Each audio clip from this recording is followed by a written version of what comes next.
الحمد لله رب العالمين الرحمن الرحيم مالك يوم الدين إياك نعبد وإياك نستعين اهدنا الصراط المستقيم صراط الذين أنعمت عليهم غير المغضوب عليهم ولا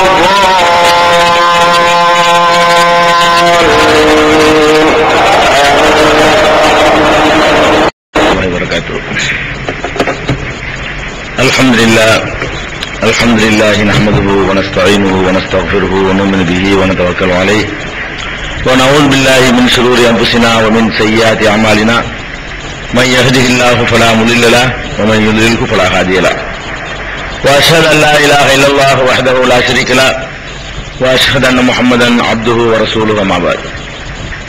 கண்ணியத்திற்குரிய எல்லாம் வல்ல அல்லாஹ் ஜல்ல ஷானஹு தஆலாவின் நல்லடியார்களே, அல்லாஹுடைய பேரருளால் அந்த ஏக இறைவனை தெளிவான முறையிலே புரிந்து கொள்ள வேண்டும் என்பதற்காக இந்த புனித ரமலானின் தொடர் நிகழ்ச்சியிலே நாம் எல்லாம் திரளாக குழுமியிருக்கிறோம். இதற்கு முந்தைய நிகழ்ச்சிகளிலே கடவுள் ஒருவன் இருக்கிறானா, கடவுளை பார்க்காமல் நம்புவது அது பகுத்தறிவுக்கு எதிரானதா என்பது குறித்து எழுப்பப்படுகின்ற கேள்விகளுக்கெல்லாம் நாம் ஒரு விளக்கத்தை பார்த்தோம். நம் கண்முன்னே நிகழ்கிற அற்புதங்கள், நாமே அனுபவிக்கின்ற அற்புத காட்சிகளை எல்லாம் வைத்து கடவுள் இருக்கிறான் என்று நம்புவது பகுத்தறிவுக்கு எதிரான ஒரு முடிவு இல்லை. யாரெல்லாம் பகுத்தறிவாதம் பேசினார்களோ அவர்கள்தான் பகுத்தறிவு அற்றவர்களாக மாறிப்போனார்கள் என்பதையும் கடந்த நிகழ்ச்சிகளிலே நாம் அறிந்தோம். இப்போது கடவுள் இருக்கிறான் என்ற முடிவுக்கு வந்த பிறகு உலகத்தை நம்ம பார்க்கிறோம். கடவுள் நம்பிக்கை உள்ள மனிதர்கள் கடவுள் எத்தனை வேண்டாலும் இருக்கலாம் என்ற நிலையில் தான் கடவுளை ரொம்ப விரிவாக விசாலமாக்கி வைத்திருக்கிற காட்சியை பார்க்கிறோம். உலகத்தில் கடவுளை இல்லை என்று சொல்லக்கூடியவர்களுடைய கணக்கு எடுத்து பார்த்தா 10,000க்கு 1 என்ற விகிதத்தில் தான் இருக்குது. கடவுளை இல்லைங்கிற உங்களை எடுத்து பார்த்தோம்னு சொன்னா 10,000 பேருக்கு ஒருத்தனா இல்லைங்கிறான். இந்த வீலாச்சார கணக்குப்படி பார்த்தோம்னு சொன்னா அப்ப 10,000 பேருக்கு 9,999 பேர் இருக்குங்கிறாங்க. ஆனா இருக்குன்னு சொல்லக்கூடியவர்கள் எல்லாருமே இருக்குங்கிறாங்க. இந்த எண்ணிக்கையோட ஒப்பிட்டு பார்த்தோம்னு சொன்னா மறுப்பாளர்களுடைய எண்ணிக்கை ரொம்ப ரொம்ப குறைவு. ஏன்னா அந்த மறுப்பாளர்கள் ரொம்ப குறைஞ்ச எண்ணிக்கையில் இருப்பாங்க. ஒரு குறிப்பிட்ட ஏஜ் வந்தவொடனே திரும்பி அவங்க நம்பிக்கையாளராக மாறி போயிருவாங்க. ஒரு 30 வயசு வரைக்கும் தான் அதெல்லாம் பேசுவாங்க. 35, 40 ஆன உடனே அவங்களே சில விஷயங்களை ஆட்பட்ட உடனே எல்லாம் சரிப்பட்டு வராதுப்பா, கடவுள் இல்லாம ஒன்று நடக்காதுன்னு சொல்லிட்டு மாறி போயிடுறாங்க. அதனால இந்த எண்ணிக்கை ரொம்ப குறைந்த எண்ணிக்கையில் இருக்கு, ஒப்பிட்டு சொல்ல முடியாத உள்ள எண்ணிக்கை. அதனால அதை கழிச்சிட்டு பார்த்தோம்னு சொன்னா கடவுள் இருக்கிறான் என்று நம்பக்கூடியவர்களை எடுத்து பார்த்தீங்கன்னு சொன்னா 80% மக்கள், உலகத்துல 80% மக்கள் கடவுளுக்கு ஒரு லிமிட் வச்சுக்கிறதே இல்லை. முஸ்லிம்களையும் சொல்றான், முஸ்லிம் பெயர் தாங்கிகளையும் சொல்றான். அப்ப கடவுள் சொன்னா அது நேரம் எவ்வளவு நாள் இருக்கலாம், அதனால என்ன இருக்கு அப்படின்னு நினைக்கக்கூடிய காட்சியை தான் நம்ம பார்க்கிறோம். இஸ்லாமிய மார்க்கம் என்ன சொல்லுதுன்னு கேட்டா கடவுள்ங்கிறவன் 100% ஒருத்தனா இருக்கணும். கடவுளுக்கு ஏராளமான பண்புகள் இருக்கின்றன. கடவுள்னு சொன்னா ஒரு ஆளா இருந்தா கூட அவனிடத்துல ஏராளமான பண்புகள் இருக்கின்றன. படைக்கிற பண்பு அவங்கிட்ட இருக்குது, காக்கிற பண்பு அவங்கிட்ட இருக்குது, அழிக்கிற பண்பு அவங்கிட்ட இருக்குது, கண்காணிக்கிற பண்பு அவங்கிட்ட இருக்குது, கோபப்படுற பண்பு அவங்கிட்ட இருக்குது, அருள் பொழியக்கூடிய பண்பு அவங்கிட்ட இருக்குது, அடக்கி ஆளுகிற பண்பு அவங்கிட்ட இருக்குது, நியாய தீர்ப்பு நாள்ல விசாரிக்கிற பண்பு அதிகாரம் அவங்கிட்ட இருக்குது, ஜட்ஜ்மெண்ட் வழங்கக்கூடியது அவங்கிட்ட இருக்குது. இப்படி உலகத்துக்கு மனிதனுக்கு தேவையானவைகளை எல்லாம் பராமரித்தல், மனிதனை பராமரிக்கிற ரப்புங்கிற தன்மை அவங்கிட்ட இருக்குது. இப்படி எந்த ஒரு தன்மையிலையும் ஒருத்தனா இருக்க முடியும். இந்த தன்மைக்கு ஒருத்தன், அதுக்கு ஒருத்தன், இதுக்கு ஒருத்தன் அப்படின்னு இருக்க முடியாது. எல்லா வகையிலையும் கடவுளை எத்தனை வகையில நீங்க ஆய்வு பண்ணாலும் சரி, கடவுள்ங்கிற நிலையில ஒரே ஒருத்தன் தான் உலகத்துக்கு இருக்க முடியும். இது இஸ்லாம் சொல்லக்கூடிய தெளிவான பிரகடனம். இத எல்லா மனுஷனுடைய மனசாட்சி ஒத்துக்கிறதான் செய்யுது. பல கடவுளை வணங்குறவன் கூட மேடைகள்ல ஒன்றே குணம்ங்கிறான், ஒருவனே தேவன்கிறான். பல கடவுளை அவன் நம்புறான், வாழ்க்கையில பல கடவுளை கும்பிடுறான். அவனே கூட அவனை அறியாம என்ன பண்றான்னு கேட்டா ஒன்றே குலம் ஒருவனே தேவன். இது அப்துல் காதர் இப்ராஹிம் சொல்றது இல்ல, ஒரு ராமசாமி சொல்றான். எப்படி சொல்றான்? ஒன்றே குலம், மனித குலம் கூட ஒரு குலம் தான், ஜாதி இல்லைங்கிறான். ஒருவனே தேவன், தேவன்னா கடவுள், கடவுள் ஒருத்தன் தான். அப்ப அவனுடைய உள் அடி மனசுல கூட கடவுள்ங்கிறவன் ஒருத்தன் தான் இருக்குன்னு உள்ள இருக்குது. வெளியில அவனுடைய நடவடிக்கைகளை பார்க்கும் பொழுது ஏராளமான கடவுள்களை அவன் உருவாக்கி கொள்றான். இந்த கடவுள்கள் நிறைய உருவாக்குறதுக்கு என்ன காரணம் தெரியுமா? அதன் நுழைக்கணும். கடவுள் நிறைய உற்பத்தி பண்றான், அதுக்கு என்ன காரணம் தெரியுமா? கடவுளுக்கு வேற மனுஷன் வேறன்னு இவன் விளங்கல. இவன் எப்படி கடவுளை நம்புறான்னு கேட்டா, நம்புன உடனே நம்மள மாதிரியே ஒரு ஸ்டேஜ்ல வச்சுதான் கடவுள் நம்புறான். இப்ப நமக்கு எத்தனை வேலையை செய்ய முடியும்? நம்மளுக்கு குறிப்பிட்ட ஒரு வேலை, ரெண்டு வேலை, ரெண்டு பொறுப்பு சுமந்துக்கலாம். அம்புட்டு பொறுப்பை நாமே செய்ய முடியுமா? செய்ய முடியாது. பெரிய ஒரு நாட்டை கட்டி ஆளக்கூடிய சக்தி படுற சர்வாதிகாரியா இருந்தா கூட அவன் ஒரு இலாக்கா பிரிச்சு, நீ கல்வியை நீ பாத்துக்க, விவசாயத்தை நீ பாத்துக்க, மருத்துவத்தை நீ பாத்துக்க, இதை நீ பாத்துக்க, அதை நான் பாத்துக்க, ராணுவத்தை நீ பாத்துக்கன்னு சொல்லிட்டு இலாக்காக்களை பிரிச்சு ஒருத்தருக்கு முடியாது. பல விஷயங்கள் இருக்கும் பொழுது பலவிதமான அதிகாரங்களை பிரிச்சு கொடுத்தா தான் அது ஒழுங்காக நடக்கும். ஒரு கடையே வச்சிருக்கான், முதலாளியே கல்லாவளை உட்கார்ந்து காசு வாங்கி போட்டுக்கிட்டு, அவனே பட்டணம் முடிச்சு கொடுத்துக்கிட்டு, அவனே கொள்முதலுக்கும் போய்கிட்டு, அவனே இரண்டாவது செய்ய முடியுமா? முடியாது. அப்ப ஒரு கடையை நிர்வகிக்கிறதா இருந்தா கூட, ஒரே ஒரு பெட்டி கடையா இருந்தா கூட துணைக்கு ஒரு அசிஸ்டன்ட் தேவைப்படுது. பெரிய கடையா போச்சுன்னு சொன்னா அதுக்கு தகுந்த மாதிரி ஆட்கள் அதிகமாக வேண்டி இருக்கு. அப்ப மனுஷன் என்ன செய்யறான்? கடவுளை நம்பின உடனே கடவுளை தனியா அவன் நம்ப மாட்டேங்கிறான், நமக்கு அப்பாற்பட்டவர் நினைக்க மாட்டேங்கிறான். எப்படி நினைக்கிறான்? சரி கடவுள் சார்தான், அம்புட்டு அவர் பார்க்க முடியுமா? நம்ம என்ன பண்றது? கடவுள் நிறைய செக்ஷன் பிரிச்சு தான் ஆகணும். ஒரு கடவுள் இருந்து இந்த உலகம் இயங்க முடியாது அவன் நினைக்கிறான். எப்படி ஒரு மனுஷன் இருந்துட்டு பெரிய நிறுவனத்தை நடத்த முடியாதோ, ஆயிரக்கணக்கான பேர் உதவி இருந்தா தான் பெரிய நிறுவனங்களை தொழிற்சாலை நடத்த முடியுமோ, அப்ப இது எவ்வளவு பிரம்மாண்டமான உலகம், இதை இயக்குறதுக்கு ஒருத்தன் போதுமா? கத்தால் அப்படின்னு நினைக்கிறதுனாலதான் நிறைய கடவுள் உண்டாகுது. கடவுள்ங்கிறவன் நம்மளை விட எல்லா வகையிலையும் தனிச்சவன், எல்லா வகையிலையும் மேம்பட்டவன், அவனுக்கு எதுவுமே லேசானது அப்படின்னு நம்பிவிட்டார்களே. ஆனால் ரெண்டு கடவுள் நம்ப மாட்டான், மூணு கடவுள் நம்ப மாட்டான். நீங்க கூட பாருங்களேன், ஒரு சாணாவை எடுத்து பாத்தீங்கன்னா மூணு கடவுளும் வாங்க. முக்கியமான பிரதான கடவுள் எத்தனை? 3 பேரு. அது எதுக்குப்பா 3 பேரு? காப்பாற்றுறது ஒரு முக்கியமான இலாக்கா. இந்த காப்பாற்றுற இலாக்காவை தனியா ஒருத்தர் பார்த்துட்டு இருக்கணும். எத்தனையோ விபத்துகள் வரும், புயல் வரும், மழை வரும், வெள்ளம் வரும், அதுல எல்லாம் மக்களுக்கு நோய் வரும், நொடி வரும், இது போர் வரும், இதுல எல்லாம் மக்களுக்கு இறஞ்சல் வரும். இந்த காப்பாற்றுற வேலையை மட்டும் பார்த்துட்டு இருக்கிறது ஒருத்தர் தனியா இருக்கிறார், காப்புவர், அவர் தனி. இன்னொருத்தருடைய வேலை என்ன? எல்லாத்தையும் காப்பாற்றிட்டு இருந்தா உலகம் தாங்குமா?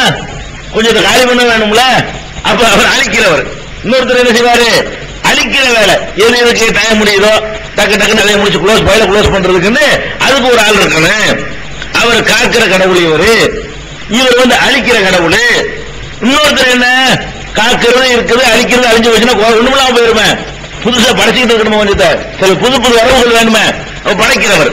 அவர் படைக்கிறதுக்கு ஒரு கடவுள், காக்கிறதுக்கு ஒரு கடவுள், அழிக்கிறதுக்கு ஒரு கடவுள் அப்படின்னு சொல்லக்கூடிய காட்சியை நீங்க பாக்குறீங்க. பிரதானமா காப்பாற்றுறதுக்கு அவர் செக்ஷன் வேலை, அது ஒண்ணுதான். இவருக்கு அழிக்கிறது மட்டும்தான் அவருடைய வேலை, இவருக்கு படைக்கிறது மட்டும்தான் வேலை அப்படின்னு சொன்னா இவங்க எதுக்கு இந்த முடிவுக்கு வந்தா? என்ன ஒரு பக்கம் படைக்கு வர அழிக்கு வர முடியுமா? அவருக்கு என்ன நினைச்சிட்டு இருக்கீங்க? இதான் மனசுல என்ன தோன்றிச்சு? அவரே காக்கிற வேலையும் பார்த்துக்கிட்டு, அவரை அழிக்கிற வேலையும் பார்த்துக்கிட்டு, அவரை படைக்கிற வேலையை பார்த்து சரியா வருமா? நிறைய இருக்குமா? குறை வந்துரும்ல. அப்படி பிரிச்சுக்கிட்டாங்கன்னு சொன்னா சரியா வரும்ல. இப்படின்னு நினைக்கிறான் பாருங்க. இந்த எண்ணத்தினாலதான் 3 கடவுள் ஆகி போச்சு ஒருத்தனுக்கு. இன்னொருத்தன் பார்த்தான், இதனால ஒரு 3 கடவுள். இன்னொருத்தன் என்ன தெரியுமா? 3 போங்கடா, என்ன 3? அந்த 3 பேர் 3 கடவுள் இருக்கிறாங்கல்ல, அந்த 3 கடவுளுக்கு பண்ணிட்டு இருக்க மாட்டாங்களா? அவங்களுக்கு பிள்ளைகள் இருக்க மாட்டாங்களா? மாம மச்சான் இருக்க மாட்டானா? அது 3 பேரை சார்ந்து அது ஒரு 30-40 வந்துடும். 3 கடவுளை சார்ந்து அந்த 3 கடவுளுக்கு 3 கொண்டாடி இருப்பாங்க. அவங்களுக்கு 6-5 பிள்ளை இருப்பாங்க. அது ஒரு 15. அந்த மாமா மச்சான் அது இருந்து ஒரு கணக்கு எடுத்தோம்னா அது ஒரு பறக்கத்தா வந்துரும்ல இவன். அப்ப இதனால என்ன செய்யுது? கடவுளுக்கு மகன், கடவுளுக்கு பேரன், கடவுளுக்கு அண்ணன், கடவுளுக்கு தம்பி, கடவுளுக்கு மாமா, கடவுளுக்கு மச்சான், கடவுளுக்கு பொண்ணு கொடுத்தவன், இதெல்லாம் போய் சேர்த்தா பாட்டுக்கு அது ஒரு கணக்கு விளக்கலாம் போயிடுது. கடவுள் இதனால அதிகமாகுது. இது ஒரு பக்கம். இன்னொருத்த என்ன பண்றான்?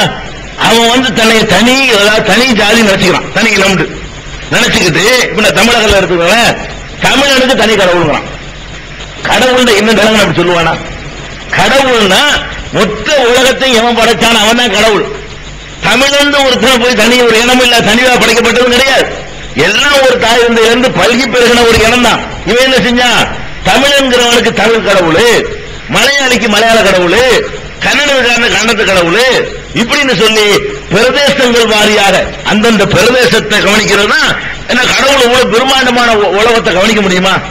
என்னடா இது மாநிலம் மாவட்டம் ஜில்லான்னு வச்சுட்டு இருக்கு, நீங்க நிர்வாகம் பண்றீங்க, இப்படித்தான் கடவுள் பண்ணுவாரு. இப்படி ஒரே உலகம் அப்படி பண்ண முடியும் அப்படின்னு நினைச்சு பார்த்து என்ன பண்றான்? எப்படி இந்தியாவுக்கு ஒரு 33 மாநிலங்கள் முதலமைச்சர் இருக்காங்களோ அதே மாதிரி என்ன செய்யறாரு? 33 கடவுள் இருப்பாரு. அந்த 33 கடவுளும் ஆளுக்கு ஒரு மாநிலத்தில் செய்வாங்க, நிர்வகிச்சிட்டு இருப்பாங்க அப்படின்னு சொல்லி இந்தியாவுக்கு மட்டுமே மாநில வாரியா இந்த மொழி வாரியாக ரூபா நோட்ல போட்டு அத்தனை கடவுள், அத்தனை மொழிக்கு அத்தனை கடவுளை உண்டாக்கிட்டான். அப்புறமா தான் அவன் மொழியால் மட்டும் மனுஷன் பிரிஞ்சு கிடக்கல, சாதிங்கிற பேர்ல பிரிஞ்சு கிடக்கிறான். மொழியினால மட்டுமா பிரிஞ்சிருக்கிறான்? ஒரு மொழி பேசுறவனுக்குள்ள 9 சாதி இருக்குது. அவன் பார்த்தான் அந்த சாதிக்கும் எனக்கு ஒரு கடவுள், அது என்ன நியாயம்? அவன் யாரு நான் யாரு? அந்த சாதிக்கு வேற கடவுள், எங்க சாதிக்கு வேற கடவுள், சாதிக்கு ஒரு கடவுள். அப்ப சாதியின் மனிதன் தன்னை பிரித்துக் கொள்ளும் பொழுது ரெண்டும் ஒன்னு ஆகிடக்கூடாது, அதுதான் பிரிச்சு வச்சுக்கலாம். பிரிச்சு வச்சது எதுக்கு? நீ மற்ற வசதிங்கன்னு பிரிச்சு வச்சுக்கலாம். 2 பேரும் சேர்த்து ஒரு கடவுள்னா ஒன்னாயிரம் அந்த பிளாட்பாரத்துல, அந்த பிளாட்பாரத்துல ஒன்னாயிரக்கூடாது. அதுக்கு என்ன ஒண்ணா? அதே உனக்கு வேற கடவுள் விடுறா, நீ அங்க போய் இது பண்ணிக்க, நமக்கு இங்க வராது, நீ இது நம்ம கடவுள், அது உங்க கடவுள். அப்ப சாதி வாரியா நினைஞ்ச மனுஷன் தன்னுடைய பிரிவினைகளுக்கெல்லாம் கடவுள் தலையில பழிய போட்டு என் கடவுள் வேற உங்க கடவுள் வேற அப்படி சாதி வாரியா பிரிச்சுக்கிட்டான். குடும்ப வாரியா கடவுள் இருக்கு. குடும்பம் இருக்கு, குல தெய்வம்பாங்க. ஒவ்வொரு குலத்துக்கும் ஒரு தெய்வம், ஒவ்வொரு கோத்திரத்துக்கும் ஒரு தெய்வம்னு சொல்லி இப்படி குடும்பத்துக்கு ஒண்ணு சொல்லி பார்த்தோம்னு சொன்னா இது பாட்டுக்கு லிமிட் போய்கிட்டே இருக்கு, அன்லிமிட்டா போய்கிட்டே இருக்கு. இதெல்லாம் என்ன அடிப்படை காரணங்கிறீங்க? இவன் மனுஷன் வேற கடவுள் வேற உணர மாட்டேங்கிறான். ஏன் ஒரு கடவுள்னு சொல்லி படைக்கிற வேலையை நான் கேட்கிறேன், இத்தனை மக்கள் இருக்காங்க படைக்கிற லேசப்பட்ட வேலையா? இவ்வளவு ஒருத்தன் செய்யறான், நம்ம போய் அடிக்கிறோம் சேர்த்து நம்பிட்டு போவேன். நீ கடவுள் நீ என்னத்தான் நீ இலாக்கா பிரிச்சாலும் அப்ப நீ பெரிய வேலையை தான் கொடுத்துருக்க. காப்பாற்றுற வேலைன்னு வச்சுக்கிடுவோமே, காப்பாற்றுற வேலைங்கிறத இங்க ஒருத்தர் காப்பாற்றணும், கும்பகோணத்தில் ஒருத்தர் காப்பாற்றணும், அமெரிக்காவில் ஒருத்தர் காப்பாற்றணும், நடுக்கடல ஒருத்தர் காப்பாற்றணும்ல. இதுல கஷ்டமான வேலை தானே, ஒரு செகண்ட்ல 3 பேரை காப்பாற்றணும்ல. அப்ப இதையே செய்யலாது நம்பக்கூடிய நேரத்தில் எல்லாத்தையும் சேர்த்து நம்பிட்டு போ. இல்லன்னு சொன்னா படைக்கிறதா? என்னைய படைச்சது ஒரு கடவுள், அப்புறம் ஒன்னைய படைச்ச ஒரு கடவுள், அப்புறம் ஒன்னைய படைச்ச ஒரு கடவுள் பிரிச்சுது. ஒரு ஆள் ஒன்னே படைக்க முடியும் அப்படின்னா படைக்கிறது எடுத்தா கூட செய்ய முடியாது. டோட்டலா எல்லாத்தையும் படைக்க வாராம். மரத்தையும் படைப்பாராம், கழுதை படைப்பாராம், குதிரையை படைப்பாராம், மனுஷனை படைக்க வாராம், எல்லாத்தையும் படைச்சுட்டே இருப்பாராம். முட்டையும் படைக்கிறதுங்கிறது சின்ன விஷயமா, லேசான விஷயமா? இவனே ஒருத்தர் இவன் அறிவுப்படி பார்த்தோம்னா இவன் ஒரு ஆள் செய்ய முடியுமா? அப்ப அதுக்காக வேண்டி கடவுள் எண்ணிக்கை கூட்டணும்னு சொன்னா ஒவ்வொரு படைக்கப்பட்ட பொருளை எண்ணிக்கைக்கு ஒரு கடவுள் இருக்கணும். ஒவ்வொரு படைக்கப்பட்ட பொருளை எண்ணிக்கைக்கு ஒரு கடவுள் கொண்டு போகணும்.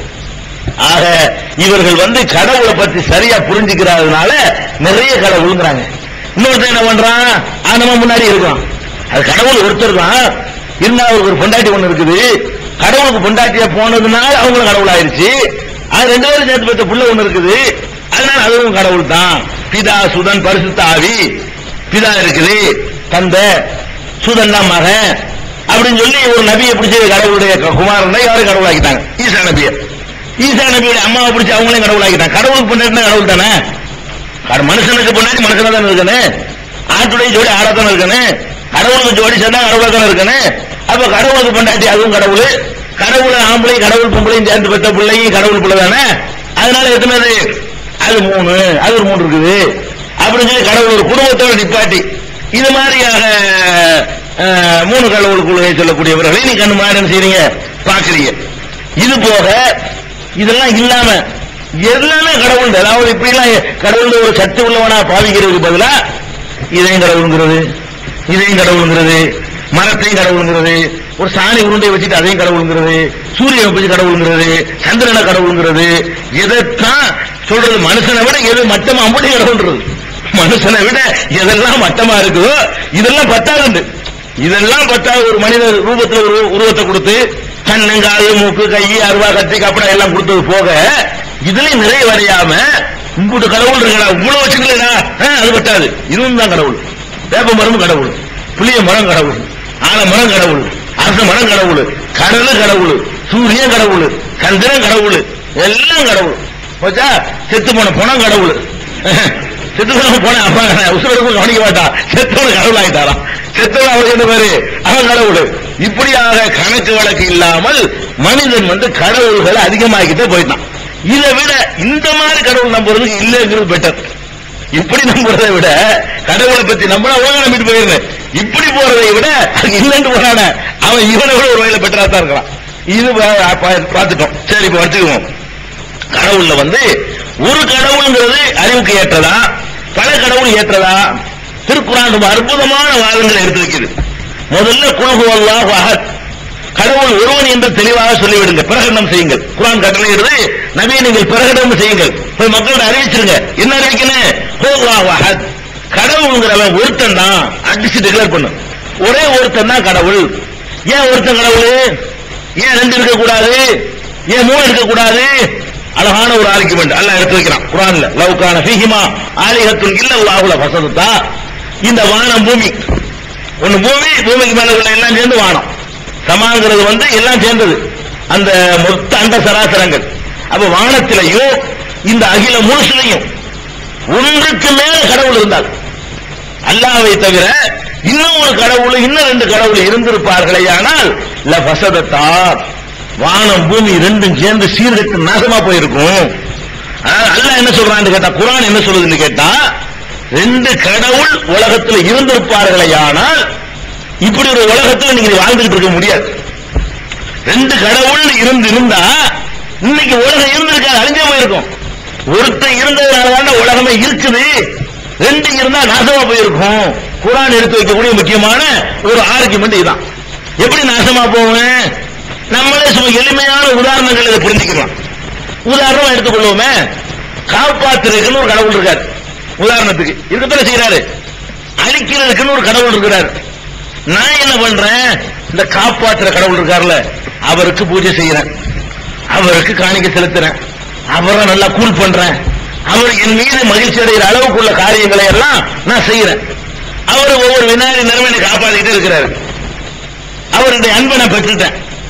அழிக்கிற கடவுள் இருக்காருல்ல, அவர் வர்றாரு, டைம் முடிஞ்சிச்சு, நாளைக்கு அழிக்க போறேன்டா.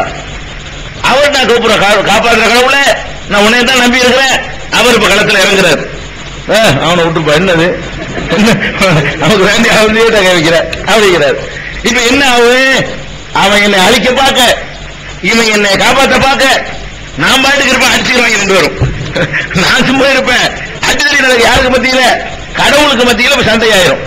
என்னை அழிக்கிறதுக்கு அவன் வர, என்னை காப்பாற்ற இவன் வர, அவங்க 2 பேரும் அடிச்சுக்கிறாங்கன்னு வைங்கிறார். அதுக்கு பிறகு நான் அழிக்கப்படுறேன்னா காக்கப்படுவேன். இப்ப நான் என்ன ஆகுவேன்? நான் இப்ப என்ன ஆக போறேன்? அவங்க அடிச்சுக்கிட்டாங்க, சரி. இப்ப நான் அழிக்கப்பட போறேன்னா, நான் காப்பாற்றப்பட போறேன்னா, எது நடந்தாலும் ஒரு கடவுள் தோத்து போயிடுறாரு. நான் அழிக்கப்பட்டேன்னு வைங்க, காப்பாற்ற வந்தவர் கடவுள் இல்ல. அவர் முடியல. கடவுள்னு சொன்னா அவர் நினைச்சதை செய்ய முடியல. ஒரு அற்பமா என்னை காப்பாற்ற கூட முடியாம தோத்து போயிட்டாருன்னு சொன்னா, அப்ப கடவுள் அவர்கள் இவர் தான் ஆயிடுது.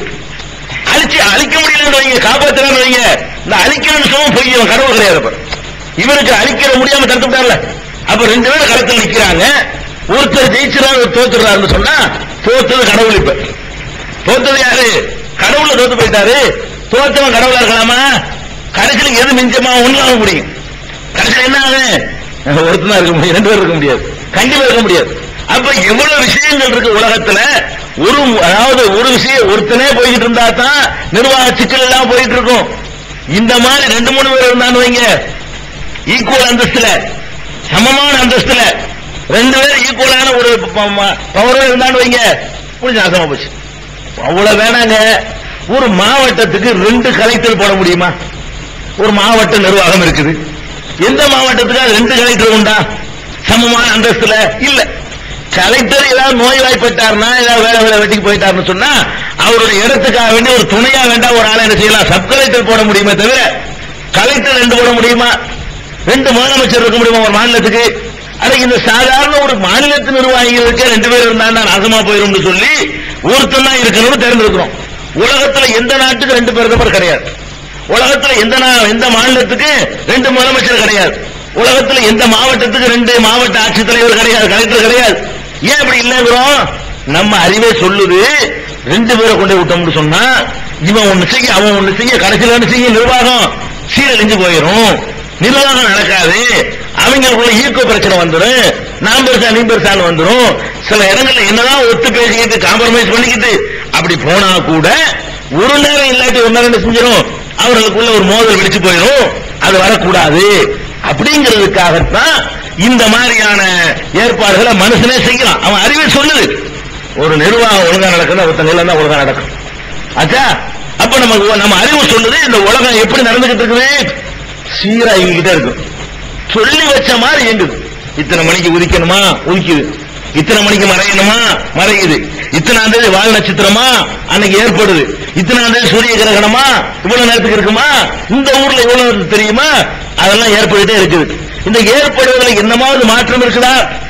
உலகம் படைக்கப்பட்ட காலத்தில் இருந்து இன்னைக்கு தேதி வரைக்கும் எந்த மாற்றமும் உலகத்தில் இல்லை. அதாவது உலகத்தினுடைய இயக்கத்தில் இந்த வளர்ச்சி நான் சொல்லல, சூரியனுடைய இயக்கத்துல, சந்திரனுடைய இயக்கத்துல, உலகத்தில் உள்ள கோள்களுடைய இயக்கத்துல எந்த ஒரு வித்தியாசம் வரவே இல்லை. அப்படி ஏதாவது ஒருத்த நடத்தினா தான் இவ்வளவு பர்ஃபெக்டா நடக்க முடியும்.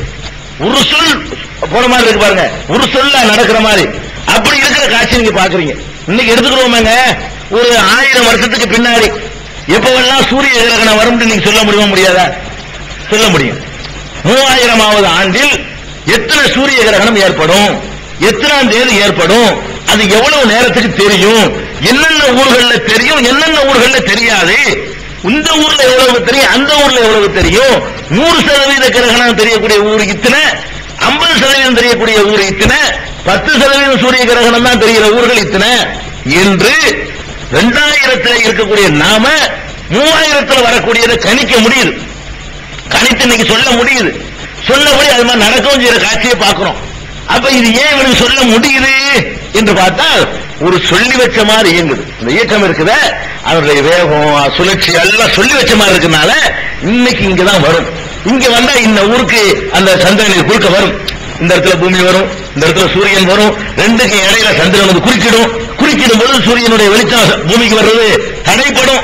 அது இத்தனாம் தேதி இத்தனை மணிக்கு என்னென்ன ஊர்ல ஏற்படும் சொல்றான், நடக்குது. அப்ப அதுல என்ன விளங்குறோம், இதனுடைய இயக்கம் வந்து சொல்லி வச்ச மாதிரி ஒருத்தன் உட்கார்ந்து நிர்வாகம் பண்ணா எப்படி இருக்குமோ அதுக்கு இதை விட சான்று கிடையாது. 2 பேரும் உட்கார்ந்து நிர்வாகம் பண்ணா அப்படி நடக்காது. என்ன கொஞ்சம் நேரம் ஸ்லோ பண்ணி விடுப்பா, என்ன பண்றேன், தண்ணி திறந்து விடுறான் பாத்தீங்களா, காவேரி தண்ணி வருது, 2 அதிகாரி இருப்பான் அந்த எல்லையில, கர்நாடகத்துக்கான இவன் வந்து அடைக்கிறதுக்கு வந்து அடைச்சு விட்டு போயிடுவான், அவன் வந்து தூக்கி விட்டு திறந்து விட்டு போயிடுவான் தண்ணி வரணுமேங்கிறதுக்காக வேண்டி.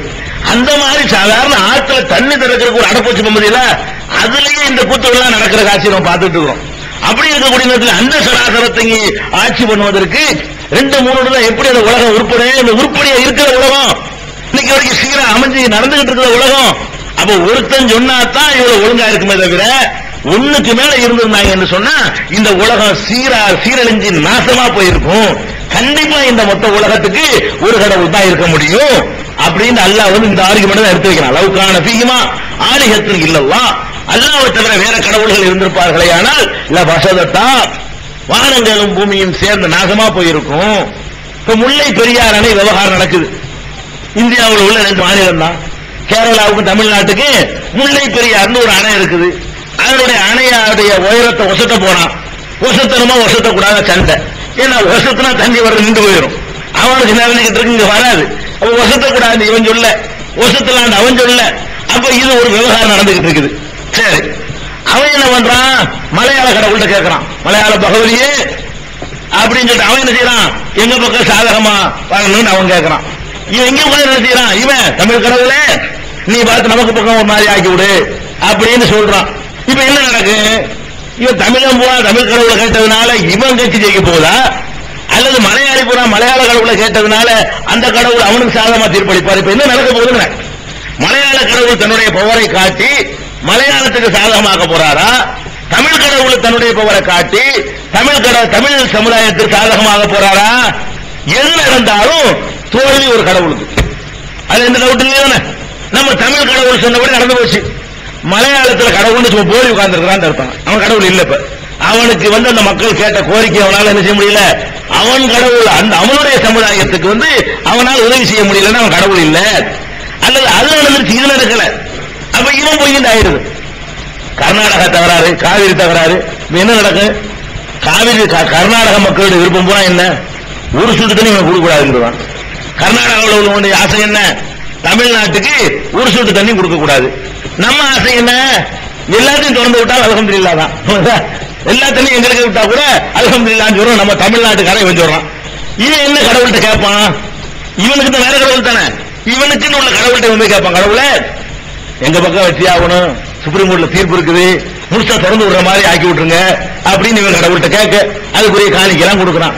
அவன் என்ன பண்றான்? கடவுளே எங்களுக்கு நாங்களே கஷ்டப்படுறோம், அவங்க எப்படி ஜெயிச்சிடக்கூடாது, தண்ணியை அடைச்சு வைக்க சொல்லி சுப்ரீம் கோர்ட் என்ன செய்யணும், எங்களுக்கு தீர்ப்பு அளிக்கணும் கேட்கறான். இப்ப தீர்ப்பு என்ன அளிக்கப்பட்டாலும் கடவுள் தோத்து போயிடறான்ல. எது நடக்கும்? இப்ப ரெண்டு பேரும் கடவுள். நீனும் கடவுள்கிட்ட முறையிடுற, அவனு கடவுள்கிட்ட முறையிடுறான். வெவ்வேறு கடவுள். ஒரே கடவுள்கிட்ட முடிவு எடுத்தா கடவுளுக்கு தோல்வி வராது, அவர் நினைச்சே செஞ்சாருன்னு போயிருவோம். ரெண்டு கடவுள்கிட்ட நீங்க முறையிட்டீங்கன்னு சொன்னா தோல்வி இப்ப யாருக்கு? ஒரு கடவுள் தோத்து போயிடறாங்க. இதான் ஒண்ணுதான் நடக்க முடியும். ரெண்டு காரியம் சேர்ந்து நடக்க முடியாது. ஒண்ணு திறந்து விட, திறந்து விடாம இருக்கணும். ரெண்டுல ஒரு முடிவுக்கு தான் வரணும். ரெண்டுல எந்த முடிவுக்கு வந்தாலும் ஒரு கடவுள் தோத்துறாரு, ஒரு கடவுள் ஜெயிச்சிடுறாரு. அப்ப தோற்ற ஒரு கடவுளா இருக்க முடியுமா?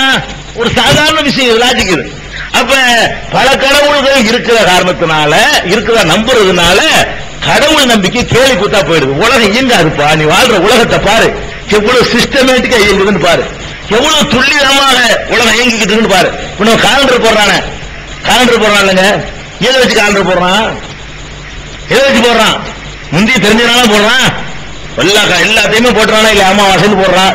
கரெக்ட் அமாவாசை வருது, கிரகணம் போட்டிருப்பான். அடுத்த வருஷம் காலண்டர் நீங்க வாங்கி பாத்தீங்கன்னு சொன்னா சூரிய கிரகணம் என்னைக்கெல்லாம் வருமோ அதெல்லாம் கரெக்டா போட்டிருப்பான். அன்னைக்கு சூரிய கிரகணம் வரும், வருதா இல்லையா?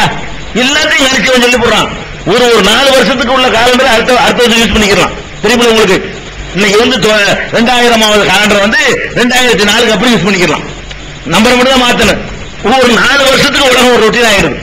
ஒரு 4 வருஷம் தான் மொத்தமே. அந்த வருஷம் உள்ள அடுத்த வருஷத்துக்கு பொருந்தாது, அதுக்கு அடுத்த வருஷத்துக்கு பொருந்தாது, அதுக்கு அடுத்த வருஷத்துக்கு பொருந்தாது, அதுக்கு அடுத்து பொருந்தும். உங்களுக்கு 97 காலண்டர் வச்சிருந்தீங்கன்னா இப்ப 2001 யூஸ் பண்ணிக்கலாம். 97 நம்பர் மட்டும் மறைச்சிட்டா போதும். அந்த கிழமை எல்லாம் கரெக்டா வந்துகிட்டு இருக்கும். அப்ப ஒரே மாதிரி இந்த ஏங்க ஒரு 364 கால், அந்த கால் நாள் வருது பாருங்க, ஒரு லீப்பு. அந்த லீப்ல ரவுண்ட் பண்ணி விட்டான்னு சொன்னா அதுக்கு அடுத்து கரெக்டா வரையாந்துடும். ஒவ்வொரு 4 வருஷத்துடைய காலண்டர் இருந்தா போது நம்ம உட்காந்து காலண்டர் தயார் பண்ணலாம், செட் பண்ணிக்கலாம். புதுசா ஒன்றும் செய்ய வேண்டியதே கிடையாது. அப்ப எதுக்கு சொல்ல வர்றேன்? இது எப்படி கணிக்கிறான்? அப்படி உலகம் இயங்குது, அப்படி உலகத்தினுடைய சுழற்சி அமைஞ்சிருக்கு. உலகத்தினுடைய சுழற்சி அந்த மாதிரி அமைஞ்சிருக்கிற காரணத்தினாலதான் இவன் கண்டுபிடிச்சு சொல்ல முடியுது. அப்ப இங்க அல்லாஹ்வுடைய கேள்வி நம்ம பார்க்கணும். ஏண்டா பல கடவுள்ங்கிறீங்களப்பா, பல கடவுள் இருந்தா என்ன ஆகும்? உலகம் நாசமா போயிருக்காதா? இத்தனை வேலை உலகத்தில் இருக்குது. மழை பெய்யணும், ஒரு பகுதியில மழை பெய்யணுமா வேணாமான்னு ஒருத்தன் தீர்மானிக்கணும். அவன் என்ன செய்யறான்? அவன் பாக்குறான், கடவுளேன்னு கூப்பிட்டுறான். 3 கடவுள் இருக்காரு, நம்ம ஒரு கடவுளை கூப்பிட்டு கடவுளே மழை பெய்யணுங்கிறோம். அவர் கமாண்ட் பண்ணிட்டாரு. இன்னொருத்தன் என்ன செய்யறான்? மழை வேணாங்கிறவன் அவன் ஒரு கடவுளை கூப்பிடுறான், கடவுளே இன்னைக்கு மழையை விட்டுறாங்க, நீ அறுவடை வச்சிருக்கிறேன் அப்படிங்கிறான். அதை நிப்பாட்டுங்கிறாரு. இப்ப மழை நிக்குமா பெய்யுமா? என்ன நடக்க போகுது? இப்ப அது சொல்லுங்க பதில் வேணுமா இல்லையா? ஒரு கடவுள் நிப்பாட்டுங்கிறாரு மழைய, இன்னொரு கடவுள் பெய்ய இறக்கப்படுறாரு. ஒரு வாரம் மழையாச்சு, பயிர்கள்லாம் மூழ்கி போச்சு. ஒரு கடவுள் பாக்குறாரு, என்னடா ரொம்ப அதிக நாசமாயிட்டு இருக்குது, நிறுத்தா அப்படின்றாரு. நிறுத்துறாங்க. இன்னொரு கடவுள் கேள்விப்படுறாரு, நான் போட்டு நீங்க நிறுத்துறது, நான் பெய்ய வச்சு வந்திருக்கேன், அவங்களுக்கு பாடம் கற்றுக் கொடுக்கறதுக்காக வேண்டி படிப்பினைக்காக வேண்டி பண்ணிருக்கிறேன், நீங்க நிப்பாட்டலாம் அப்படின்னு அவர் இருக்கிற காலத்துல இந்த மழை நிக்குமா பெய்யுமா? என்ன நடக்கும்? என்ன நடந்தால் குழப்பம் வந்து பாருங்களேன், எப்படி சாத்தியமாக முடியும்? அப்ப நம்ம பார்க்கிறோம், இந்த உலகத்துல தாறுமாற நடத்திட்டு காரியங்கள் நீங்க நிறைய பேர் நினைச்சிருப்போங்க. இந்த உலகத்தினுடைய காரியங்கள் ஒரு நாள் கணக்க ஒதுக்குது, தின்னு பார்த்தா வடக்கடிக்குது சூரியன், தின்னு பார்த்தா மேற்கு வருது, தின்னு பார்த்தா கிழக்க வருது. ஒரு நாளைக்கு ராத்திரி 40 மணி நேரம் ஆகுது, ஒரு நாளைக்கு பகல் 1.5 மணி நேரம் ஆகுது. இன்னும் குழப்பம் இன்னும் சீரா இல்லையே, ஒரு ஆளுக்கால் குழப்பறாங்களோ அப்பதான் நினைப்பீங்க. ஒரே மாதிரி இருந்தா நினைப்பீங்களா? சிஸ்டமேட்டிக்கா கட்டுப்பாடுல இல்லைன்றீங்க. ஒரு கட்சி எடுத்துக்கிறோமே, இவன் ஒரு அறிக்கை இன்னைக்கு விடுறான், காலையில சாயந்தரம் அவன் மாத்தி அறிக்கை விடுறான், அவன் விட்டது கட்சி கருத்துல சொந்த கருத்துக்கிறாங்க. இப்ப இதுக்கு என்ன விளைக்கிறீங்க? அங்க ஒழுங்கு சரியில்லை, ஊர் கட்டளையில போகல, ஊர் ஒழுங்குல நடக்குதுன்னு விளைக்கிறீங்களா இல்லையா? ஒரு சொல் வருது, மறு பேச்சு இருக்க மாட்டேங்குது. ஒரு அறிக்கை விடுறான் தலைவன், எவனும் வாய் பேச போறான், மறுத்த வர மாட்டேங்குது. அதான் கருத்துக்கள் அப்படி போயிடும். இப்ப நீங்க என்ன விளைக்கிறீங்க? சீரா இருக்குது, ஒரு கட்டுப்பாடுல இருக்கு, ஒழுங்கா இருக்குன்னு நினைக்கிறீங்க. அப்ப நம்ம ஒருத்தர் இருக்கிறானா பலர் இருக்கானா அறிந்து கொள்வதா இருந்தா உலகத்தை பாருங்க. ஒருத்தர் நடத்துற நிர்வாகம் மாதிரி அது இருக்குதா, 9 பேர் நடத்துற நிர்வாகம் மாதிரி இருக்குதா? நம்ம கூட தமிழ்ல பழமொழி சொல்லுவோம், கொள்ளையில போனாலும் கூட்டுல போவாதேப்பா. கொள்ளையில போனால இதுல போயிடாத, இந்த கூட்டு செஞ்சிடாத, நாசமா போயிருவேன். அவன் ஒண்ணு சொல்லுவான், நீ ஒண்ணு சொல்லுவேன், ஒண்ணு உட்படாது அப்படின்னு சொல்லி ஒரு பழமொழியை சொல்லுவாங்க. அதுல என்ன நடக்குது, ஒரு சாதாரண தொழிலுக்கு போறதா இருந்தா கூட கொள்ளையில வேண்டாலும் கொள்ளதான் அர்த்தம், பேசி பாந்து நாசமா போய் செத்து போனாலும் பரவாயில்லை, எதுல போயிடாத, கூட்டுல மட்டும் போயிடாத அப்படிங்கிற. எதுக்கு நான் சொல்றேன், கூட்டுல போனாங்க ஒரு மாதிரியே நடக்காது. உதாரணமா 2 பேர் கூட்டம் வியாபாரம் பண்ணுவோம், இவனுக்கு ஒரு அவசர தேவை இருக்கு, இவன் 5000 ரூபாய் அந்த மாசம் எடுக்க நினைக்குவான். அவன் என்ன பண்ணுவான், இன்னும் 5000 ரூபாய் இருக்கிற, இன்னும் நான் 2000 ரூபாய் 5000 ரூபாயா, எனக்கு தேவை இருக்கு, உனக்கு தேவை 2000 ரூபாய் இருக்கணும், இன்னும் நான் 5 தான் எடுப்பேன், நான் 2 தான் எடுப்பேன், நீ 1 ரூபாய்க்கு நேரத்தை எடுத்தீல, கடைசியில் நான் நீ பிரிச்சு கொடுத்துப்பா, நான் போயிடறேன், நமக்கு ரொம்ப இருக்கு, நமக்குள்ள பிரிச்சுக்கிடுவோம், 2 ஆகிடுவோம், முடிஞ்சது கதை. கொஞ்ச நாளைக்கு ஒரு அட்ஜஸ்ட்மெண்ட்ல போயிட்டு இருக்கு, ஒரு நேரம் இல்லாட்டி ஒரு நேரம், ஒரு கொஞ்ச நாளைக்கு தான் அந்த கூட்டெல்லாம் ஓடுதே தவிர இதுல மற்ற நேரத்தில் இருக்க மாட்டேங்குது. அப்ப நம்ம பார்க்கிறோம் உலகத்துல இந்த இயக்கங்கள் எல்லாம் ஒருத்த நிர்வாகம் பண்ணா எப்படி இருக்குதோ அப்படித்தான் இருக்கிறத விட 2 பேர் நிர்வாகம் பண்ணா எப்படி இருக்குமோ அப்படி இல்ல, குழப்பம் இல்ல, முரண்பாடு இல்ல, ஒரு வித்தியாசம் இல்ல, தாறுமாறா அந்த உலகம் என்ன செய்யல, இயங்கல, ஒரு சீரா ஒரு ஒழுங்கா என்ன செய்யுது, எல்லாமே இயங்கிட்டு இருக்குது. அப்ப அதெல்லாம் பார்த்துப்பட்டு ஒரு சிஸ்டம் அப்படி இல்ல உலகம் இல்லை, நம்ம வாழ முடியாதுங்க. நம்ம இப்ப ராத்திரிக்கு பிறகு பகலும் தெரிஞ்சாத்தானங்க அடுத்த ஸ்டெப் என்னன்னு முடிவெடுக்கலாம். ராத்திரிக்கு பிறகு பகலே வராம ராத்திரியாவே போயிடுச்சுன்னு சொன்னா என்ன ஆகுறதுங்கிற, நமக்கு ஒரு சீரை அமைச்சு வச்சோம்னா நம்மளே உலகத்துல வாழ முடியுது.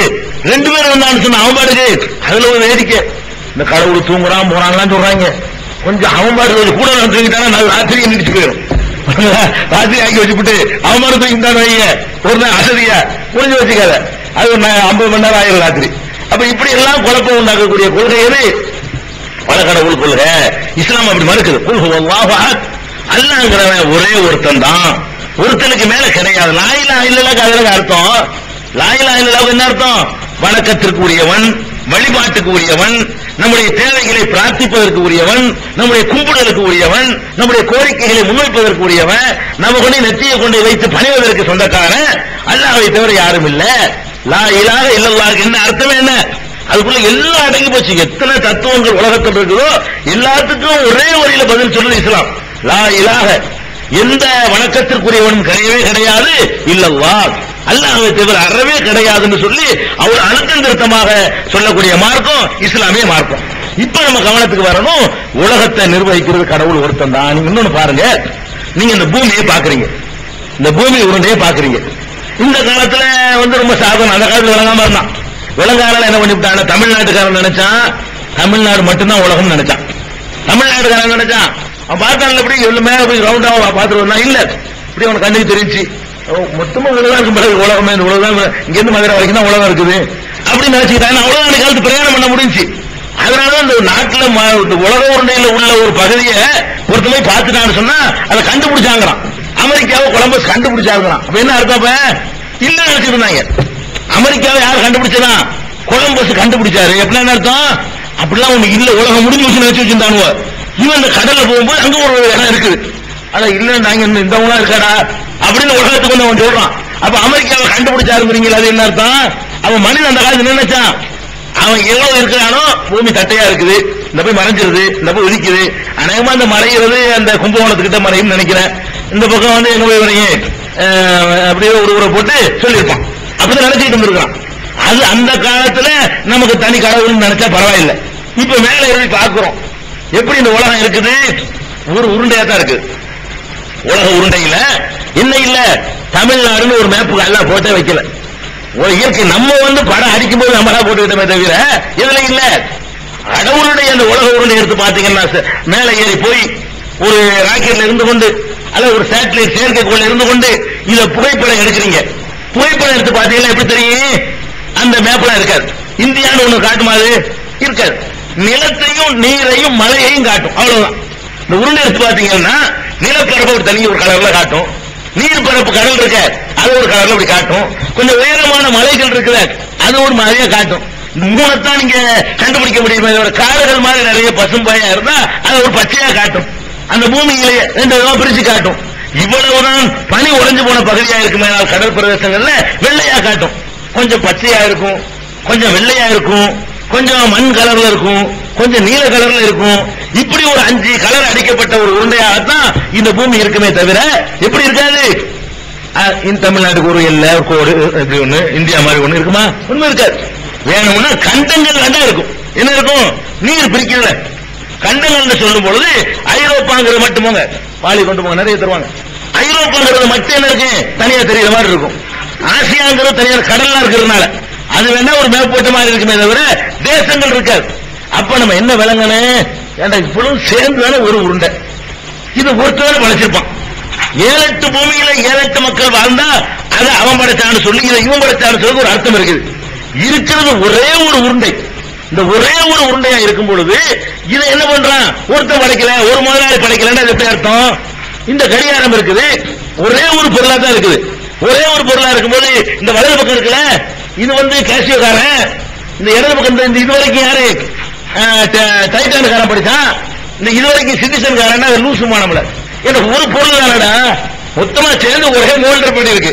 ஒரு மோல்டு பண்ண ஃபிட்டிங் பண்ண பரவாயில்லைங்க. அந்த ஸ்டாண்டு ஒருத்தன், இது ஒருத்தன், இந்த பிளாஸ்டிக் ஒருத்தன், ஒருத்தன் சொல்லலாம். மோல்டு பண்ணி ஒன்னே ஒன்னா இருக்குது. ஒரு உருண்டை, ஒரு இரும்புல ஒரு உருண்டை கொண்டா உங்கள்ட்ட தர்றேன். தந்து இந்த உருண்டை இருக்குல்ல, இதுல இந்த வலது பக்கம் இருக்குல்ல, இது மேட் இன் ரஷ்யா. இந்த உருண்டையுடைய இடது பக்கம் மேட் இன் சைனா. இந்த உருண்டையுடைய அந்த பக்கம் இது சரியா வருமா? லூசுமோ.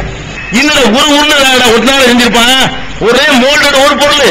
அப்ப நம்ம பார்க்கிறோம், இந்த பூமி ஒரு மோல்டட் ஒரு பொருள். இந்த ஒன்றை ஒருத்தன் செஞ்சிருக்கணும். இந்த மொத்த உருண்டைய ஒருத்தன் தான் செஞ்சிருக்கணும். அந்த ஒருத்தன் யாரும் அவனை கடவுள் போ. பிறகு ஏறதுக்கு பிரிக்கிற நீ பார்க்கிற சூரியன் இருக்குது, அதுவும் இதுவும் தனியா தான் இருக்குது. சந்திரன் இருக்குது, அதுவும் இதுவும் தனியா தான் இருக்குது. அது தனி நீ முடிவெடுக்க முடியாது.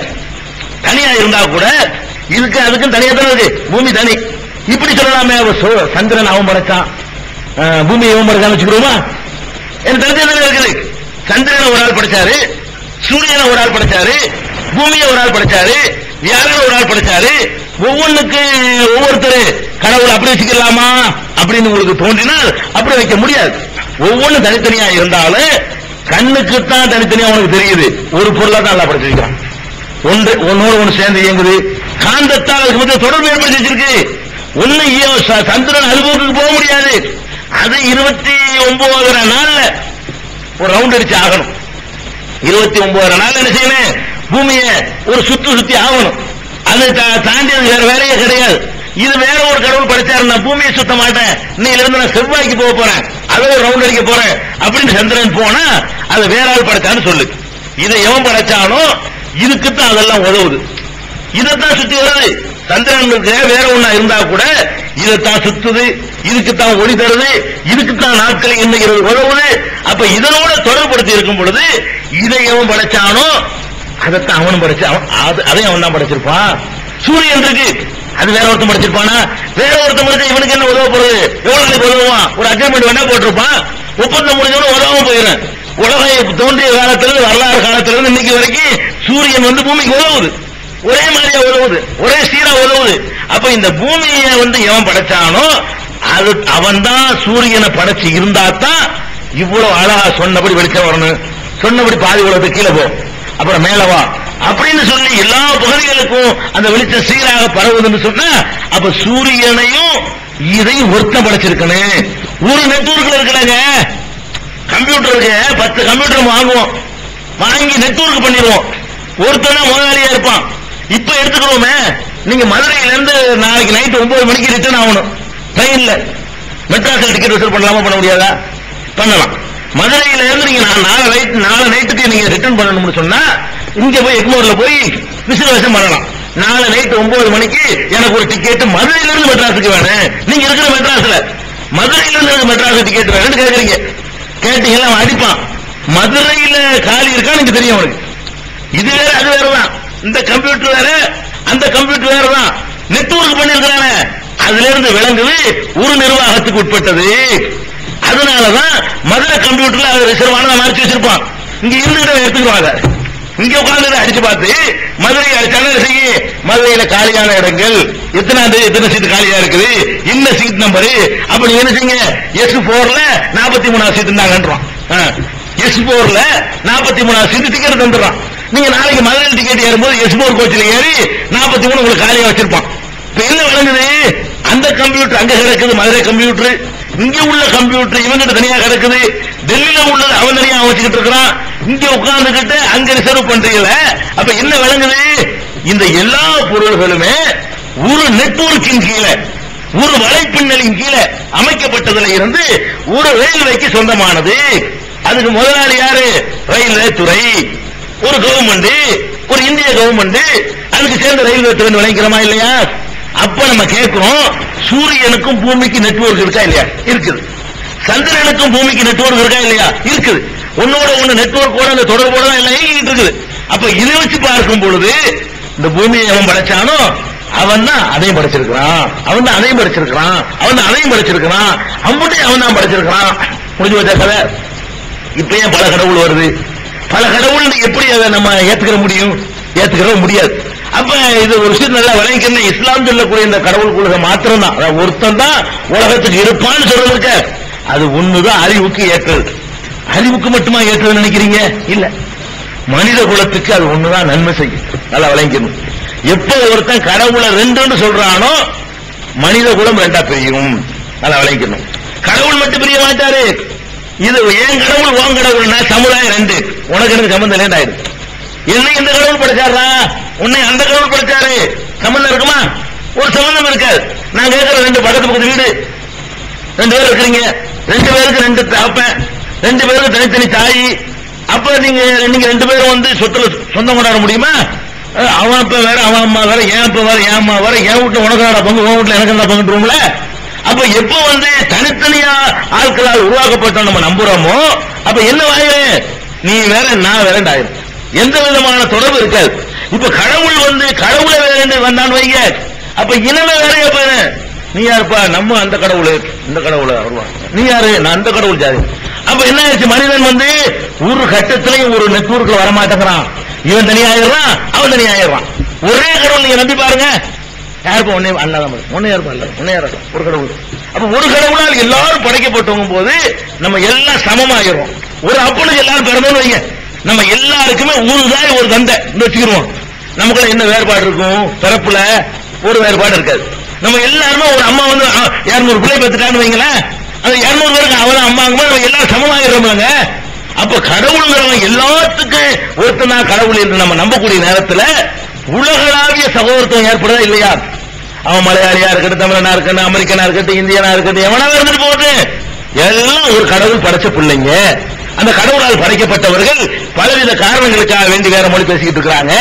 வசதிகளுக்காக வேண்டி பிரதேசங்களுக்கு மாறி மாறி போயிட்டாங்க. அவங்க எப்படித்தான் செவரி போனா கூட ஒரு எஜமானுடைய அடிமை அப்படி போயிரும்.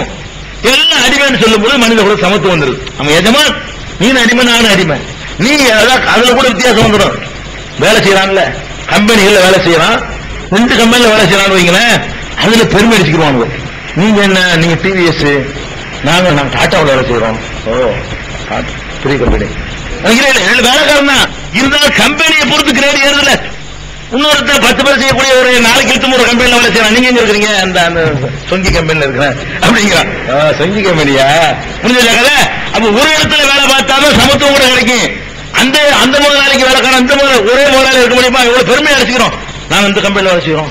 எந்த கம்பெனில நிறைய போனஸ் கிடைக்குமோ, எந்த கம்பெனி வந்து மக்களுக்கு பிரபலமா இருக்குமோ, எந்த கம்பெனியில வேலைக்கு உத்தரவாதம் இருக்குமோ, எந்த கம்பெனி கதவடைப்பு செய்ய மாட்டாங்கிற அளவுக்கு பிரபலியமா இருக்குமோ, அந்த கம்பெனியில வேலை செய்யறவனுக்கு மரியாதை கூட. எந்த கம்பெனி இழுத்து முடிவான்னு தெரியுதோ, எந்த கம்பெனியில சம்பளம் குறைவா கொடுப்பானோ, எந்த கம்பெனியுடைய பேர் வந்து டேமேஜ் ஆகி போய் கிடக்குதோ, அந்த கம்பெனியில வேலை செய்ய வெக்கப்படுவான். அது வேலை செய்ய சொல்ல மாட்டான். நிறைய பேர் அனுபவம் வேலை செய்யணும் வைங்களேன். நீங்க அனுபவம் சொல்ல முடியுமா உங்களுக்கு? இந்த பைனான்ஸ் கம்பெனி இழுத்து போட்டு போயிட்டாங்க. அனுபவ பைனான்ஸ் இழுத்து முடிச்சு போயிட்டான். அதுல நீங்க வேலை செஞ்சு சொல்லுவீங்களா? சொல்ல மாட்டீங்க. அப்ப அந்த வேலை செய்யும் போது கூட ஒருத்தனுக்கு அடிமைன்னு சொன்னாதான் சமத்துவம் வரும். நான் அவன் வீட்டு வேலைக்காரன், இவன் வீட்டு வேலைக்காரன் சொன்னா அதுல அவன் தகுதிக்கு தகுந்த மாதிரி மனுஷன்ல வித்தியாசம் முடியாந்துடும். அதுக்குதான் இஸ்லாம் என்ன சொல்றதுன்னு கேட்டா, எல்லாரும் ஒரு எஜமான்ட்ட வேலை செய்யக்கூடிய வேலைக்காரன். இங்க எல்லாம் வேலைக்காரன் தான். இதுல யாரும் வித்தியாசம் இல்லை. மலையாளி வேலைக்காரன் தான், தமிழன் வேலைக்காரன் தான், ஆங்கிலேயன் வேலைக்காரன் தான், இந்தியன் வேலைக்காரன் தான், அரபியன் வேலைக்காரன் தான். எஜமான் ஒருத்தன் தான். ஒரு எஜமான் வேலை கூறி செய்யக்கூடிய வேலைக்காரன் அப்படி இருப்பாங்க. இப்ப என்ன உனக்குள்ள வேறுபாடு வரப்போகுது? பிறப்புல என்ன உனக்கு வித்தியாசம் வரப்போகுது? நான் பிறப்பால் வசந்தவன் நீ எப்படி சொல்லுவேன்? எல்லாம் வேலைக்காரன், ஒரு கம்பெனியில் வேலைக்காரன், ஒரு முதலாளி வேலை செய்யக்கூடியவன், ஒரே ரூல்ஸ், ஒரே சட்டம், ஒரே திட்டம். ஏன் உனக்குள்ள சண்டை வருது? அப்படியான ஒரு கடவுள் நம்பிக்கை சாதாரண விஷயம் இல்ல. ஒரு கடவுள் நம்பும் போது உலகளாவிய ஒரு ஒருமைப்பாடு ஏற்படுது. இந்த பகுத்தறி பேசுறாங்கல்ல, அவங்கள்ட்ட கூட ஏற்படல பாத்தீங்களா?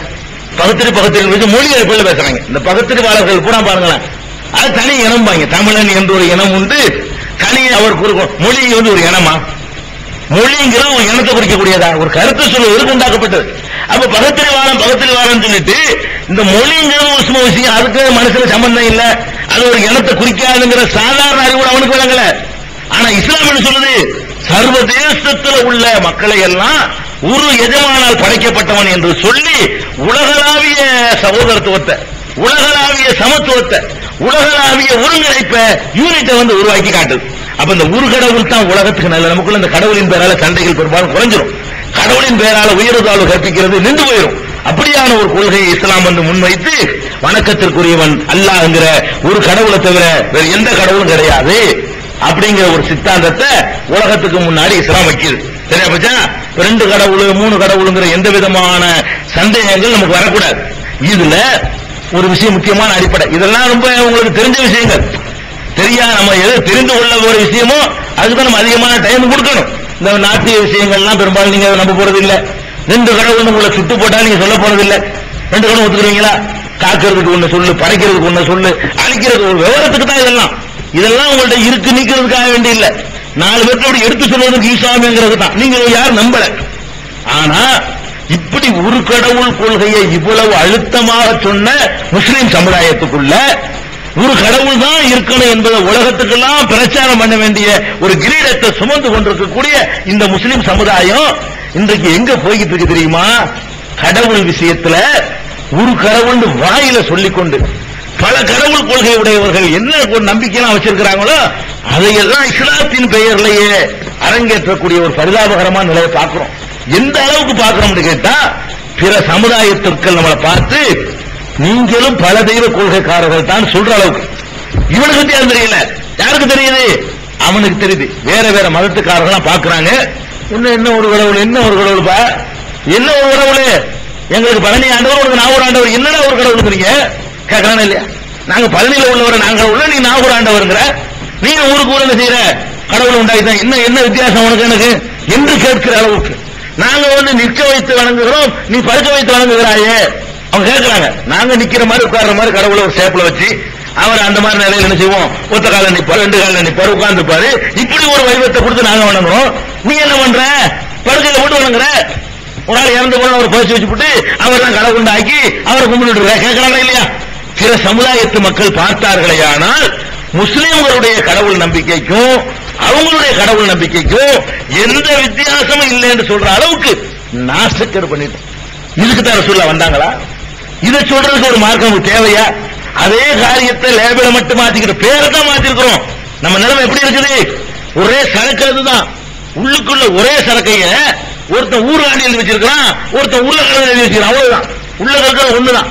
அப்ப சரக்குக்கு வந்து நீங்க லேபிள மாத்திக்கிட்டீங்களே தவிர சரக்கு என்ன, அந்த நம்பிக்கை என்ன, அந்த கொள்கை என்ன, அவங்க என்ன சொல்றாங்களோ அதே கொள்கை தான்.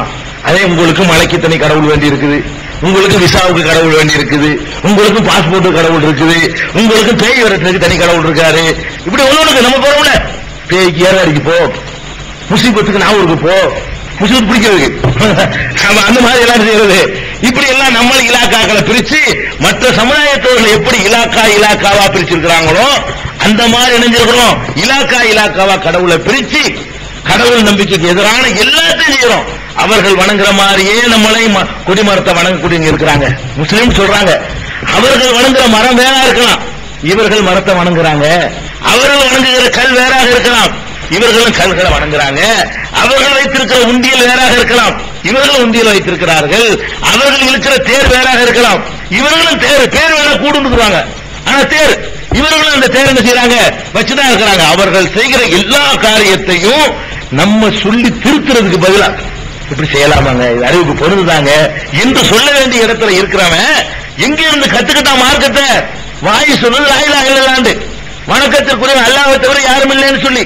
ஆனா நடவடிக்கை பூரா எப்படி இருக்குன்னு பார்த்தா அல்லாஹ்வை தவிர எத்தனை இருக்கிறாங்க, எவ்வளவு நாள் ஏத்துக்கிறோம் என்கிற அளவுக்கு முஸ்லிம் சமுதாயத்தில் வந்து இந்த ஏகத்துவ கொள்கை ரொம்ப நாசக்கேடாகி ஏகத்துவத்தில் இருக்கக்கூடிய முஸ்லிமை வெல்வெட்டி என்னன்னா தமிழகத்தை பொறுத்த வரைக்கும், இந்தியாவை பொறுத்த வரைக்கும் வேற நாடுகள்ல இவ்வளவு மோசமா இல்ல.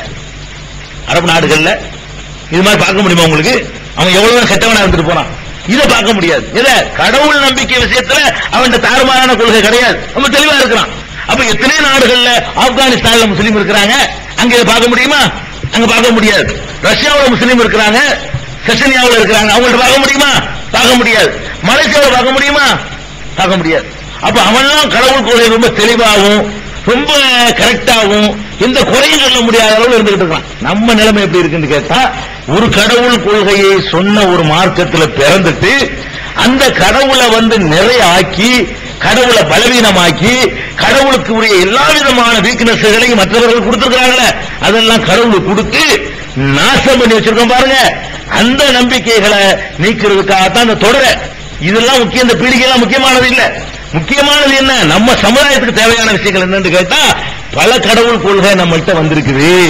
உசோட உள்ளவனை வணங்குறோம், செத்தவனை வணங்குறோம், பொருள்களை வணங்குறோம், தலைவர்களை வணங்குறோம், மற்ற மாதிரியான செய்யக்கூடிய எல்லா விதமான கடவுள் நம்பிக்கையை நம்ம கிட்டே குடி கொண்டு போச்சு. இது சரியா? இப்படி செய்வதற்கு மார்க்கத்தில் அனுமதி இருக்கா? அதைத்தான் நம்ம ஆய்வுக்கு எடுத்துக்கொள்ள விரும்புறோம். இன்ஷா அல்லாஹ் நாளையிலிருந்து அதுதான் நாளைக்கு ஆய்வுக்கு எடுத்துக்கொள்ளப்படும். அதுல சொல்லக்கூடிய செய்திகள்லாம் நம்முடைய தர்க்க ரீதியான வாதங்கள் ஒண்ணுமே நம்ம சொல்ல மாட்டாங்க. இதுல சொன்னது லாஜிக்கு சொல்லுவோம் ரொம்ப. அதுல என்ன, குர்ஆன்ல இதுக்கு அனுமதி இருக்குதா? நபிகள் நாயகம் ஸல்லல்லாஹு அலைஹி வஸல்லம் அவர்கள் நம்முடைய இந்த செயலை அங்கீகரிச்சிருக்காங்களா? அல்லாஹ் ஒரு ரசூலும் சொல்லாத ஒன்று எப்படி இஸ்லாமா இருக்க முடியும் என்ற அடிப்படையில் எல்லாத்துக்கும் உங்களுக்கு தெளிவான சான்றுகளை சொல்லி, குர்ஆன் ஹதீஸ் அடிப்படையில் அந்த நம்மள்ட்ட பல தெய்வ கொள்கை என்னென்ன மாதிரி எல்லாம் புகுந்திருக்குது என்பதை தொடராக இன்ஷா அல்லாஹ் ஞாயிற்றுக்கிழமையிலிருந்து மறுபடியும் அந்த தலைப்பு தொடரும். நாளைக்கு நினைவில் வச்சுக்கிறங்க, நாளைக்கு 2 மணி நேரம் கேள்வி பதில் நிகழ்ச்சி. இந்த 2 மணி நேரத்தினுடைய கேள்வி பதிலும் டிவியில ஞாயிற்றுக்கிழமையிலிருந்து சகர நேரத்தில் என்னவாக ஒளிபரப்பாகும். அப்படிப்பட்ட ஒரு நிகழ்ச்சியா இருக்கனால நல்ல வெயிட்டான கேள்விகளை கேளுங்க, பயனுள்ள கேள்விகளை கேளுங்க. கேள்வி கேட்கக்கூடியவர்கள் எக்காரணத்தை கொண்டு முதல்ல உட்கார விட வேண்டும். மைக்கு அங்க வந்துச்சுன்னா கேட்கிற ஆளுக்கு கொண்டு போக முடியாது, அது இருக்கிறவர்களே கிடைக்காது. கேள்வி கேட்க ஆசைப்படக்கூடியவர்கள்லாம் 10 மணிக்கெல்லாம் நீங்க வந்தா தான் இடம் கிடைக்கும். முன்னாடி நினைஞ்சிருங்க, உட்கார்ந்துருங்க. முன் அரங்கத்தில் 9 மணிக்கு வந்துருமா, சரி வந்து உட்கார்ந்துட்டீங்கன்னா உங்களுக்கு மைக்கு தரப்படும். முஸ்லீம் நான் முஸ்லீம் ப்ரோக்ராம் நடத்துறோம் இல்லையா, அந்த மாதிரி. ஆனா அந்த மாதிரி கேள்வி கேட்கக்கூடாது. தலாக்கு ஏன் விட வேண்டும் பெண்களுக்கு, அந்த மாதிரிலாம் கேட்கக்கூடாது. நம்ம சமுதாயத்தில் உள்ள கேள்விகள், பயனுள்ள கேள்விகள் என்ன செய்யணும், கேட்கணும். அந்த மாதிரி கேள்வி கேட்டு அதை ரெக்கார்ட் பண்ணக்கூடிய நிகழ்ச்சி இருக்குது. அதை நாளைக்கு இந்த தொடர் நிகழ்ச்சி கிடையாது, கேள்வி பதில் தான் முழுக்க முழுக்க என்று கூறி முடித்துக் கொள்கிறேன்.